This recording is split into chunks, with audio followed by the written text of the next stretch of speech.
Well, he's gone from teen tearaway to single dad as Steve Hay in Hollyoaks, and now actor Kieron Richardson is about to embark on a storyline which is very close to home.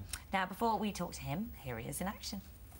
Oh, and Kieron joins us now, and welcome, lovely to see you. Hiya. It's like my televisual mum and dad, even though you're not home. And we're not ringside. No, not anymore. No. How are you? You've been well? I'm really, really good, and looking at that, I've had a busy couple of years, You and certainly it's about have. to get a lot more hectic. Well, yes. Well, this is with Brendan, isn't it? Mm-hmm. Brendan is kind of... Well, he's a bad lad, isn't he? And he's recently just returned from Barcelona. He's Cheryl's brother, and he's just recently turned up in the village with the moustache, and when you see the moustache, you think, bad boy. And he's basically took Carmel to Barcelona on like a drugs mission. He's using Carmel as a drugs mule. She's not aware of this, And she isn't aware of this, and Steve kind of knows that something's going on, but isn't cemented. He doesn't 100% know that something dodgy's going on. Until they get back, he rifles through Carmel's things and finds some drugs in a shoebox. So then thinks, right, I need to out him here, and says, right, Carmel, why don't you try your lovely shoes on? And as she's doing it, Brendan's been in already, got rid of the drugs, which then says to Steve, he's going to get away with this and no one's going to find out. And it isn't until afterwards that Brendan kind of says, look, you are right, I am dodgy, I have been using Carmel as a drugs mule, but the reason I'm doing this is because I've got a poorly child back in Belfast. And this is where it touches the nerve with Steve, because obviously being a single dad... all the bad things that Steve's done in the past and for his he'd do kids, anything for his which is kids. exactly what Brendan's doing. So this is a storyline that after you finished Dancing on Ice, this was, and you were about to go off on your holidays because you were joking on the show. You were off to Benidorm. You came back from Benidorm and met up with the show's producers, and they talked through this story. Yeah. And then it goes beyond where you've just described to us now. And then how does it develop from there? Basically, what happens is Steve hasn't really got many friends anyway in the show, and he kind of gets this freakish bond and relationship with Brendan, and he hasn't really got a dad in his life, so he kind of sees him as a bit of a father figure. They go on a night out, get really, really drunk, which then leads to a drunken conversation about sex. There's love in the air, and then something very strange happens. Which we've got We have here. a clip. Let's have a look. That took a long time as well, didn't it? I know. Oh, yeah. Well, you just kissed me. Well, what did you think I was going to do? You're just looking at me. So now all the viewers know that Steve is now exploring his sexuality and he's turning gay. And he does confess that whilst he was in Young Offenders, there was a guy there that he fancied. Was his friend in prison, and he kind of had feelings about him, but never explored it, never did anything about it. Right. When he got out, he just went straight back to Amy. They had this baby and thought, well, that's the life that he's going to lead. And it isn't until this new guy's come in his life that he kind of thinks, well... But it gets complicated with Brendan, though, doesn't it? Because then later on, I think, is it the same day or a few days later, and this sort of unfolds... Well, Brendan obviously rejects Steve in that scene then, and the day afterwards, Steve confesses about the guy in prison, and then after that, they're both in the cellar of the nightclub, and Steve thinks he's going to get a beating for coming on to Brendan the night before.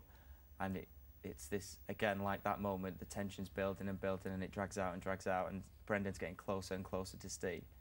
And instead of getting a punch, Brendan then plants a full-on passionate snog onto Steve.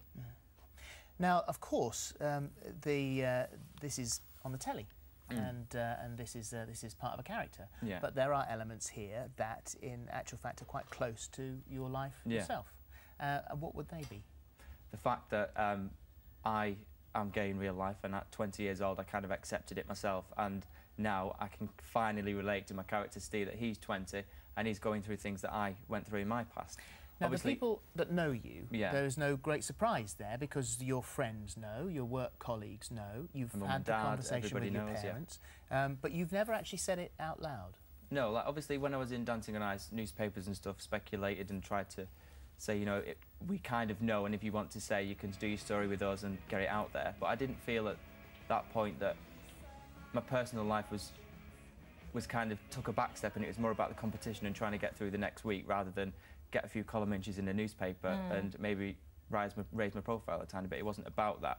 But now I feel that it's relevant, and the storyline's relevant to some situations in my life, and if maybe I can help people that are going through the same thing, then it's a bonus. Your friends were sort of a bit concerned about you coming on and saying this today, weren't they? Why was that? I think just because I'm quite, I'm a nervous person, as you can tell, and it's quite a big thing to say publicly. Yeah. But I'd rather do it here with you two than anywhere else. So. Well, bless your heart. But there are maybe sections of the people that know you that might be surprised about this. What about previous girlfriends? What about them? Yeah, like I've had girlfriends and stuff in the past, and it wasn't to say that I didn't fancy them back then. It's just you are experimenting and kind of finding out what you want. And several girlfriends do know, others don't, but obviously they do now.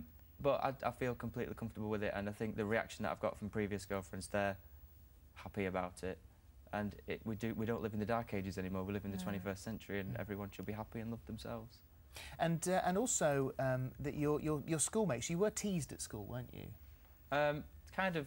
I wouldn't say that I was bullied or anything, but there was one or two people that, if somebody is gay, they can maybe sense it, and they might have said one or two comments, and that can hurt when you're like 14, 15 in school. But now I feel like I'm a lot stronger, I'm older, and nothing can kind of hurt me anymore. So and if they're watching people that are going through this can see that I am a young lad, and I can say it, and I haven't melted. It's not wrong. You shouldn't be ashamed of it. You should be just happy. So. And how do you feel in yourself, having done what you've just done? How do you feel now? I feel a bit on top of the world. I'm excited to see what the future holds, and just looking on cracking down, getting this storyline done. Which I must say as well, we're hinting that it is going to be a domestic abuse storyline. I haven't really said that yet, but it's going to get really, really dark, and there's going to be lots of twists and turns, but there's going to be a positive outcome, which I can't really say. Yeah. And also I must stress as well that there's going to be like a helpline at the end of the episode, that if people are going through domestic abuse in whatever kind of, however they're going through it, there's going to be help and advice there for them. Okay. Well, I feel relieved for you in a way. I know you were really nervous this morning, so I feel like we can all just go, ah. Yes. Good. Oh, well done, you. Good luck, mate. Thank you very much. Lovely and I did all that with dirty, hanging coffee breath. Well, Donald McIntyre stinks of garlic, so I wouldn't worry about it.